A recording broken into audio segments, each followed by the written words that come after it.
জগদ্দল পাথর আমাদের উপর চেপে বসে আছে। এই পাথরকে সরাতে না পারলে আগামী দিনের যে স্বপ্ন নিয়ে দেশের মানুষ মুক্তিযুদ্ধ করেছে, এই দেশ আর আমার দেশ থাকবে না। কারণ বন্ধুগণ, আপনারা দেখবেন এই যে গত 2 দিন আগেও পত্রিকায় নিউজ এসেছে, আপনারা দেখবেন এখানকার বিশ্ববিদ্যালয়, এখানকার আপনাদের জন্য বিশ্ববিদ্যালয় করার দাবি জানাচ্ছে। বন্ধুগণ, একটি দেশের মধ্যে কি হতে যাচ্ছে, একটি দেশের বিশ্ববিদ্যালয়গুলোকে গবেষণা খাতে বরাদ্দ না দিয়ে হলগুলো দখলদারিত্বর মধ্যে রেখে দিয়ে আজকের আপনারা দাবি করছে তাদের ছেলেমেয়েদের পড়াশোনা করার জায়গার জন্য বিশ্ববিদ্যালয় দরকার।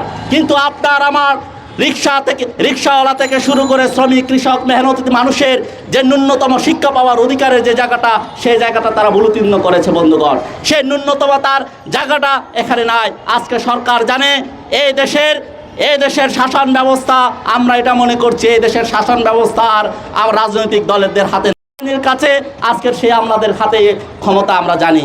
বন্ধুগণ, এই থেকে আমাদের উত্তরণের একটাই পথ, এই পথ হচ্ছে আমাদের ঐক্যবদ্ধভাবে কঠিন সংগ্রামের মধ্য দিয়ে পাড়ি দিতে হবে। বন্ধুগণ, আমরা বলতে চাই আজকের এই কল্পনা চাকমার অপহরণের পর যখন আহত মিছিল করা হয়, এই আহত মিছিলে গিয়ে আমাদের সহযোদ্ধা পাহাড়ি ছাত্র পরিষদের কর্মী সমর সুকেশরা প্রাণ দিয়েছিল।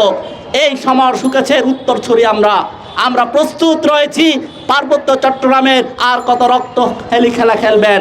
এই হেলি খেলায় যে মেতে উঠেছেন, এই ফল আপনাদের শুভ বয়ে আসবে না। আমরা এটাই বলতে চাই। পুরো দেশকে একটি অস্থিতিশীল রাখার মধ্য দিয়ে এই দেশের যে স্বপ্ন, সেই স্বপ্ন বাস্তবায়িত হতে পারে না। আমরা মনে করি বন্ধুগণ, সমর সুকেশের উত্তরসূরি হিসেবে এটা বলতে চাই, আপনারা বিপুলকে মেরেছেন, আপনারা সুনীলকে মেরেছেন, আমরাও প্রস্তুত রয়েছি।